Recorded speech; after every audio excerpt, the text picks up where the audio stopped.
오늘 함께 살펴보실 하나님의 말씀은 요한계시록 18장 20절에서 19장 10절 말씀입니다. 18장 20절에서 19장 10절 말씀, 제가 가진 성경으로는 신약성경 417쪽에 있습니다. 요한계시록 18장 20절 다 찾으셨으면 한 절씩 교독하시고 마지막 절은 합독하시겠습니다. 제가 먼저 20절 읽겠습니다. 하늘과 성도들과 사도들과 선지자들아, 그로 말미암아 즐거워하라. 하나님이 너희를 위하여 그에게 심판을 행하셨음이라 하더라. 이에 한 힘센 천사가 큰 맷돌 같은 돌을 들어 바다에 던져 이르되, 큰 성 바벨론이 이같이 비참하게 던져져 결코 다시 보이지 아니하리로다.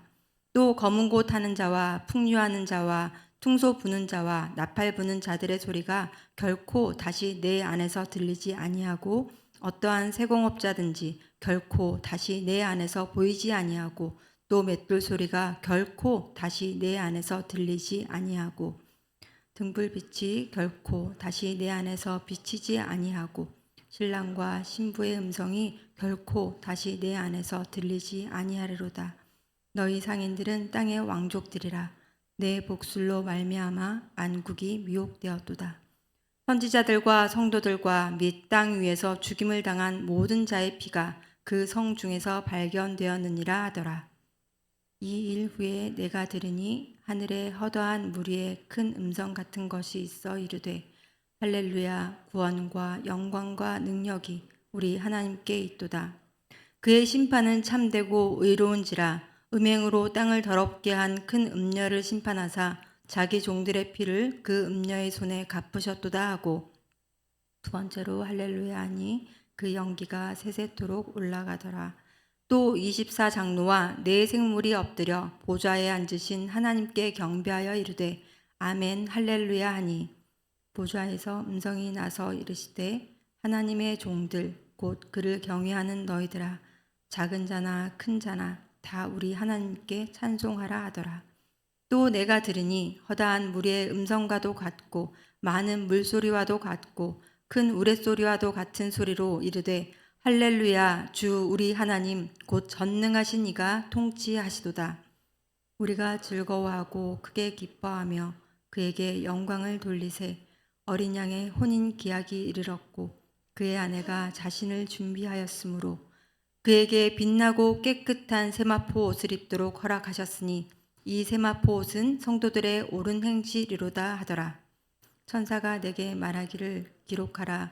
어린 양의 혼인잔치에 청함을 받은 자들은 복이 있도다 하고, 또 내게 말하되 이것은 하나님의 참되신 말씀이라 하기로. 함께 읽겠습니다. 내가 그 발 앞에 엎드려 경배하려 하니 그가 나에게 말하기를, 나는 너와 및 예수의 증언을 받은 내 형제들과 같이 된 종이니 삼가 그리하지 말고 오직 하나님께 경배하라. 예수의 증언은 예언의 영이라 하더라. 아멘. 예, 어제는 큰 음녀, 큰 성 바벨론의 심판에 대한 땅의 반응을 살펴보았는데요. 오늘 본문은 그 시선을 다시 하늘로 가지고 올라갑니다. 18장 20절 제가 읽어드리겠습니다. 하늘과 성도들과 사도들과 선지자들아, 그로 말미암아 즐거워하라. 하나님이 너희를 위하여 그에게 심판을 행하셨음이라 하더라. 바벨론과 결탁하여 그 번영에 힘입어 살던 땅의 왕들과 상인들, 무역하는 뱃사람들의 애통과 탄식이 땅에 가득했던 것과는 대조적으로 하늘에 속한 성도들과 사도들과 선지자들에게는 즐거워하라 라는 외침이 들립니다. 큰 성 바벨론을 심판하신 하나님의 같은 일하심을 두고 땅과 하늘의 반응이 문자 그대로 천지 차이입니다. 바벨론은 뱃돌처럼 거대한 돌이 바다에 던져져 가라앉은 것처럼 흔적조차 찾아볼 수 없도록 철저히 사라질 것이기 때문입니다. 결코 보이지 않을 것이다. 결코 들리지 않을 것이다. 결코라는 부사를 반복하면서 절대로 다시 보이지 않을 것이라고 말씀하고 있는데요. 이렇게 돌이킬 수 없는 하나님의 최종적이고도 완벽한 승리를 강조하고 있습니다. 향락의 흥을 돋우던 음악 소리도 들리지 않고, 사치품을 장식하던 장인도 사라지고, 곡식을 갈던 맷돌 소리, 신랑 신부의 웃음소리도 더 이상 결코 들리지 않게 됩니다. 모든 헛된 것은 사라지고 그곳에 남은 것은 다만 선지자들과 성도들과 땅에서 죽임을 당한 모든 자들의 진실된 피만 남습니다. 간혹 신원하여 주세요라는 이런 말을 들어보셨을 텐데요. 신원하다, 펼칠 신, 원통할 원이란 한자를 써서 억울한 일을 펼쳐서 바로잡다. 즉 억울하게 누명을 쓰거나 원통한 일을 당한 사람의 죄를 씻어주고 결백을 밝히는 것을 말하는데, 하나님은 이렇게 참되고 의로운 심판으로 그들의 피를 신원하여 주십니다. 그래서 땅에서는 왕들과 상인들, 무역하는 뱃사람들에 의해서 화로다 화로다 이렇게 3번 탄식하던 소리가 천상에서는 할렐루야로 대체됩니다. 19장 1절에서 4절 제가 읽어드리겠습니다. 이 일 후에 내가 들으니 하늘에 허다한 무리의 큰 음성 같은 것이 있어 이르되 할렐루야, 구원과 영광과 능력이 우리 하나님께 있도다. 그의 심판은 참되고 의로운지라. 음행으로 땅을 더럽게 한 큰 음녀를 심판하사 자기 종들의 피를 그 음녀의 손에 갚으셨도다 하고, 두 번째로 할렐루야 하니 그 연기가 세세토록 올라가더라. 또 24장로와 네 생물이 엎드려 보좌에 앉으신 하나님께 경배하여 이르되 아멘 할렐루야 하니, 큰 음녀, 큰 성 바벨론에 대한 심판은 곧 하나님의 백성을 구원하시는 일이기 때문입니다. 그런데 심판과 구원의 합창이 더욱 커지고 4번째 할렐루야 찬양이 울려 퍼질 때는 이 기쁨의 이유가 조금 달라지는 것 같습니다. 6절에서 7절 함께 읽겠습니다.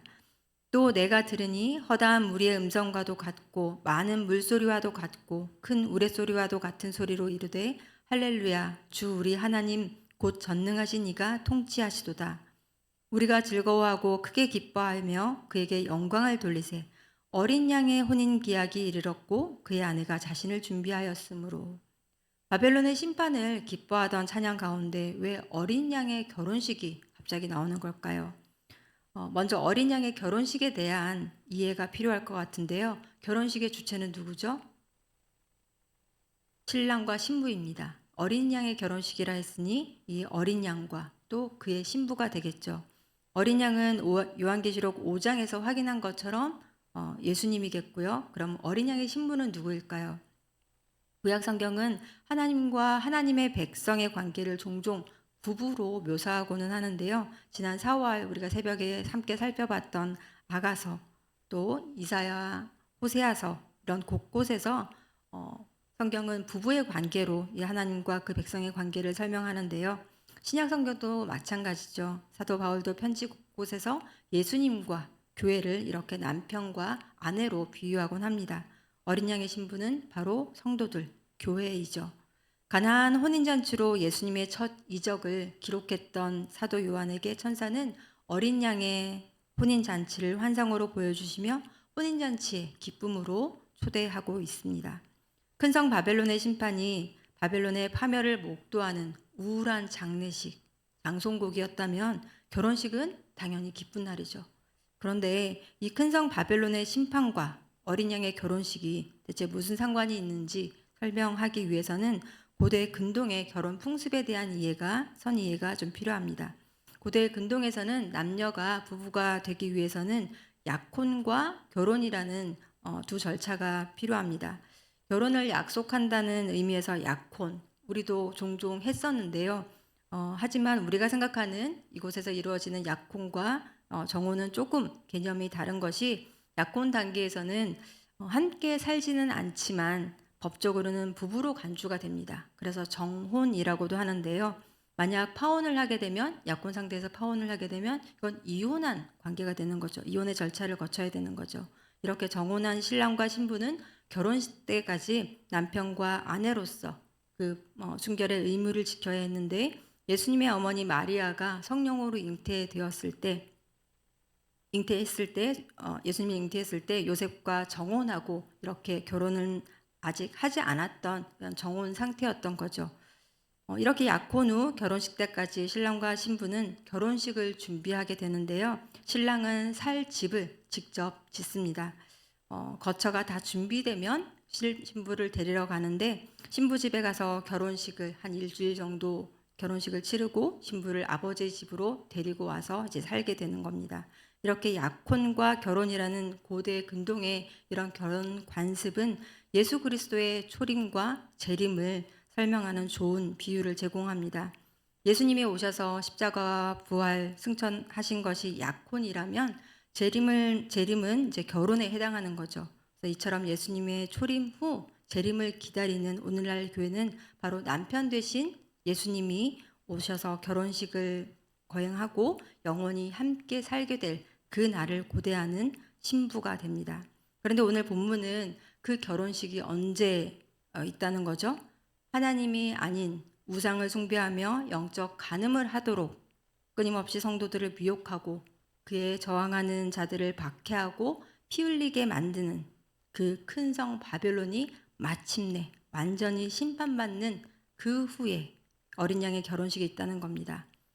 꼭 이렇게 들어맞진 않겠지만 마치 춘향전에서 이몽룡이 암양어사가 되어서 춘향이를 괴롭히는 탐관오리들을 포박하고 춘향이와 재회하는 그 장면이 떠오르지 않나요? 바벨론의 유혹과 시험에도 배교하지 않고 신랑 되신 예수님을 믿음의 인내로 기다린 신부는 이제 결혼식을 위해 신랑이 준비한 빛나고 깨끗한 웨딩드레스를 입습니다. 19장 8절 우리 함께 읽겠습니다. 그에게 빛나고 깨끗한 세마포 옷을 입도록 허락하셨으니 이 세마포 옷은 성도들의 옳은 행실이로다 하더라. 성도들의 옳은 행실이라고 할 때 마치 성도들 스스로가 행한 의로운 삶을 우리가 떠올리게 되지만 그런 성도들 스스로가 행한 의지적으로 행한 삶이 아니라 앞서 세마포 옷을 허락하셨다고 했잖아요. 그 말씀을 근거로 볼 때 신랑 되신 예수 그리스도의 복음이 만들어낸 거룩하고 이제 변화된 그 삶을 말하는 거겠죠. 어린 양의 피로 씻어 희게 만든 옷입니다. 이 성도들의 흰 옷은 천하고 아주 사치스러운 음녀의 옷과 비교가 됩니다. 이 땅의 시끌벅적하고 난잡한 향락과 상거래, 일상의 소음이 사라지고 어린 양의 혼인잔치에서 그리스도의 완전한 연합이 이루어지는 이 결혼식, 그리고 참 친밀하고도 영원한 그의 임재 속으로 들어가게 되는 그 결혼식, 얼마나 기쁘겠습니까? 기쁘지 않을 수가 없죠. 상상이 되시나요? 하지만 아직 그날은 오지 않았습니다. 현타가 오죠. 하지만 그래서 하나님의 천사는 이 말씀을 기록하라 하십니다. 9절 말씀 함께 읽겠습니다. 천사가 내게 말하기를 기록하라. 어린 양의 혼인잔치에 청함을 받은 자들은 복이 있도다 하고 또 내게 말하되 이것은 하나님의 참되신 말씀이라 하기로. 이미 예수 그리스도와 약혼을 했지만 예수 그리스도가 다시 오실 때까지 정결한 신부로 준비하고 있어야 할 우리를 위해서 이 말씀을 기록하고 오늘 우리에게 들려주시는 겁니다. 그 결혼식이 이미 정해졌고요. 결혼식에 우리를 다 초대하셨습니다. 우리가 그 어린 양의 신부입니다. 반드시 오실 예수 그리스도를 기다리라 라고 말씀하시는 거죠. 우리에게 그날을 소망할 수 있도록 사도 요한을 통해 거룩한 상상력을 우리에게 주시는 겁니다. 그동안 우리가 할 일은 뭘까요? 지난주 마지막 빙수기도에 오셔서 말씀 전해주신 우리 이상훈 목사님이 좋은 씨앗이라는 출판사에서 펴낸 책이 한 권 있는데요. 세례 예식에서 복음으로라는 작은 책자입니다. 이 책은 세례를 통한 그리스도와의 연합이 무엇인지 잘 설명해 주고 있는데요. 꼭 한번 읽어보시면 좋겠습니다. 그 책에서는 결혼 후에 옛 애인의 유혹을 물리치고 옛 애인과 완전히 결별하기 위해서는 옛 애인과의 만남이나 빈도나 강도를 이렇게 점차 줄이는 것이 아니라 배우자와 더욱 친밀해짐으로 말미암아 옛 애인의 유혹을 이겨내야 한다라는 재미있는 조언이 있습니다. 이전에 우리가 사랑하던 것을 이전에 하나님이 아닌 것을 사랑하던 그것을 끊고 큰 성 바벨론, 큰 음녀의 시험과 유혹을 물리치는 방법도 마찬가지인 것 같습니다. 우리의 남편 되신 주님과 더 친밀해지는 그 방법이 아닐까 싶습니다. 하나님만 경외하고 하나님만 경배하는 일이겠습니다. 그래서 이 천사에게 이 말씀을 전해주고 또 환상을 보여주는 천사에게 경배하는 요한에게 천사는 경고하는 거죠. 아니라 하나님만 경배하라 말씀합니다. 주님 오늘 주신 말씀을 기억하면서 우리 그렇게 하나님을 기다리겠습니다 하고 같이 기도했으면 좋겠습니다. 요한복음 19장 10절 말씀입니다. 내가 그 발 앞에 엎드려 경배하려 하니 그가 나에게 말하기를 나는 너와 및 예수의 증언을 받은 내 형제들과 같이 된 종이니 삼가 그리하지 말고 오직 하나님께 경배하라. 예수의 증언은 예언의 영이라 하더라. 오늘날 교회가 어지러워진 것이 무엇인가 곰곰이 생각해 보면 우리가 하나님을 경배한다고 하면서도 많은 하나님이 아닌 것들을 또 섬기고 기뻐하고 경배하고 있는 것 같더라고요. 우리가 섬겨야 할 분은 눈에 보이는 어떤 것이 아닙니다. 눈에 보이는 사람이 아닙니다. 그렇게 보면 참 믿기가 힘들어집니다. 저도 처음 교회를 나오기 전에 저에게 전도를 하던 친구에게 늘상 반박하던 것이 교회의 모습을 봐라. 믿는 사람들의 모습을 봐라. 나 저런 사람들이면 저런 사람들과 같이 그렇게 교회를 가고 싶지 않다고 저항하던 사람이었습니다. 교회의 모습을 보면 믿는 사람들의 모습을 보면 도저히 믿고 싶지 않은데요. 어느 날 어떤 책을 읽는데 그런 말이 있더라고요. 달을 쳐다보라고 하는데 달을 가리키는 그 손가락 끝만 보고 있다는 이야기가 보였습니다.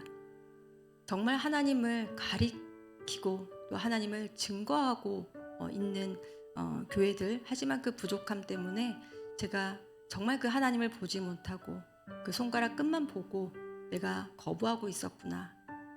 그리고 그 달을 찾아보기로 했습니다. 확인해 보기로 하고 교회를 나오게 되었는데요.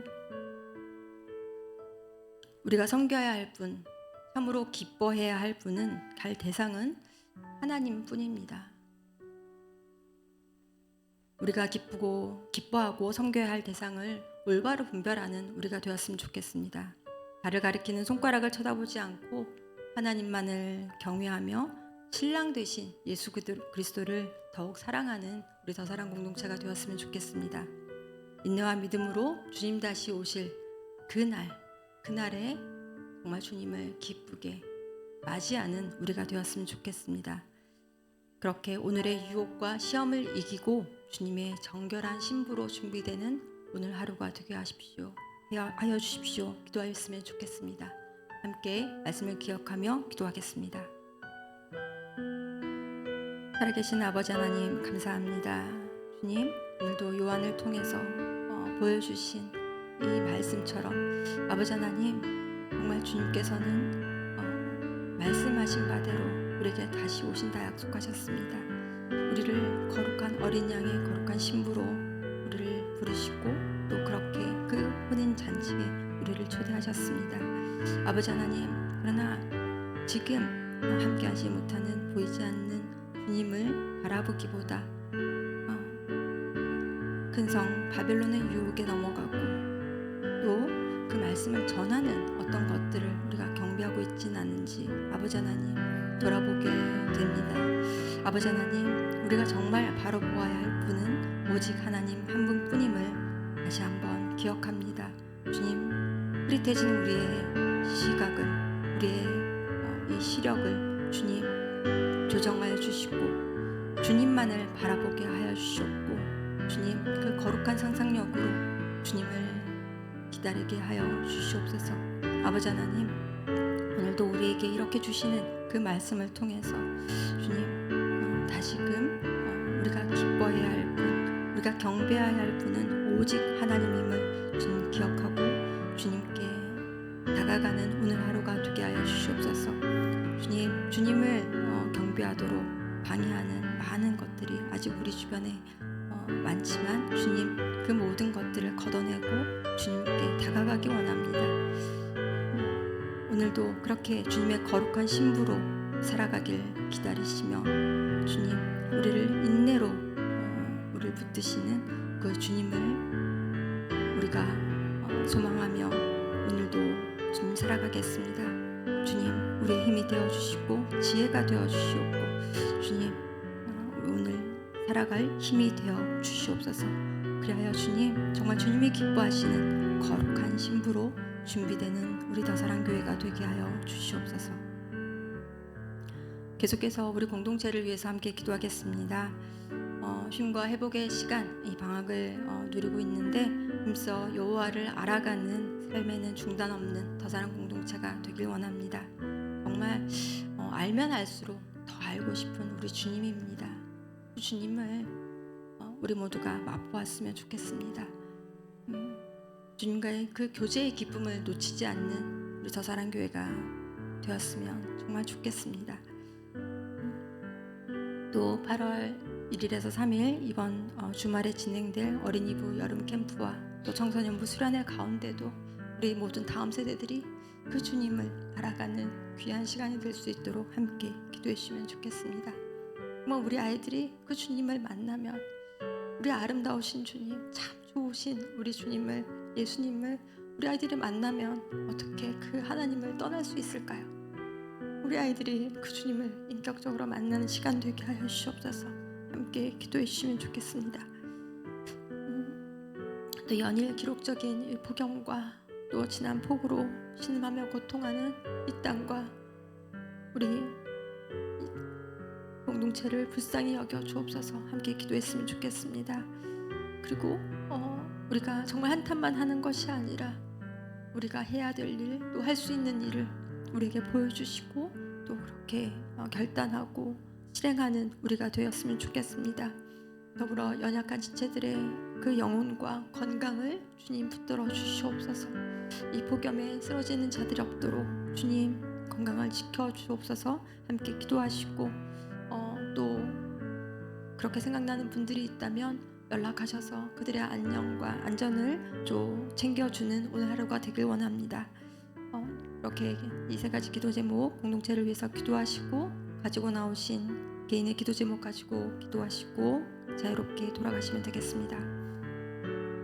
아버지 하나님, 힘써 여호와를 알자 주님 외치며 시작했던 2025년 이렇게 또 중반을 훌쩍 넘어가고 있습니다. 그러나 아버지 하나님, 이것이 구호가 있어서가 아니라 우리의 표이기 때문이 아니라 정말 우리 주님 알면 알수록 더욱 알고 싶고 주님 더 만나고 싶은 우리 주님을 주님 우리가 정말 알기를 원합니다.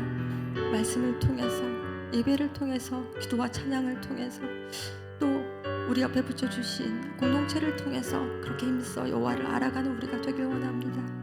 주님 그렇게 지식적으로만 아는 것이 아니라 우리 인격적으로 다가오시는 그 주님을 만나고 그 주님을 전하지 않을 수 없는 우리가 되길 원합니다. 아버지 하나님, 우리에게 그 주님을 향한 갈망이 주님 식지 않게 하시고 다시 불꽃이 일도록 아버지 하나님 우리를 인도하여 주시옵소서. 은혜를 베풀어 주시옵소서. 이번 주말에 또 계획된 어린이 캠프와 또 청소년부 수련회 가운데서도 우리 다음 세대가 이렇게 주님을 만나기 원합니다. 우리 모든 세대가 하나님을 인격적으로 만나고 그 주님을 따라가는 그 사랑 공동체가 되게 하여 주시옵소서. 그런 은혜를 긍휼을 우리에게 베풀어 주시옵소서.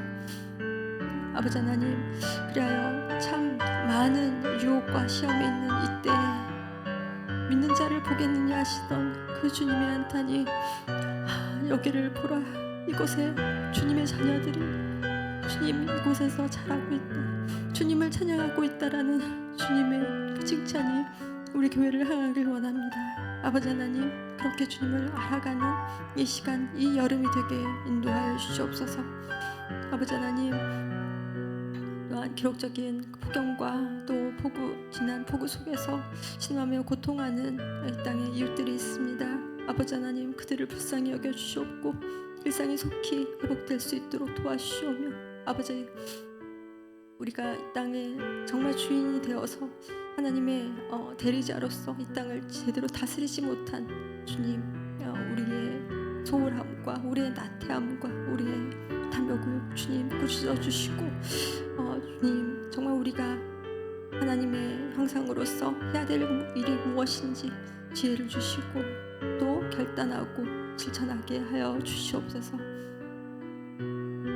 이 부경 가운데 연약한 지체들이 주님 쓰러지지 않도록 주님 건강을 붙들어 주시옵고 이 더위에 지치지 않도록 그들의 영혼을 지켜 주시옵소서. 주님 오늘도 그렇게 우리를 붙드시고 일하실 줄 믿으며 모든 말씀 예수님의 이름으로 기도드립니다.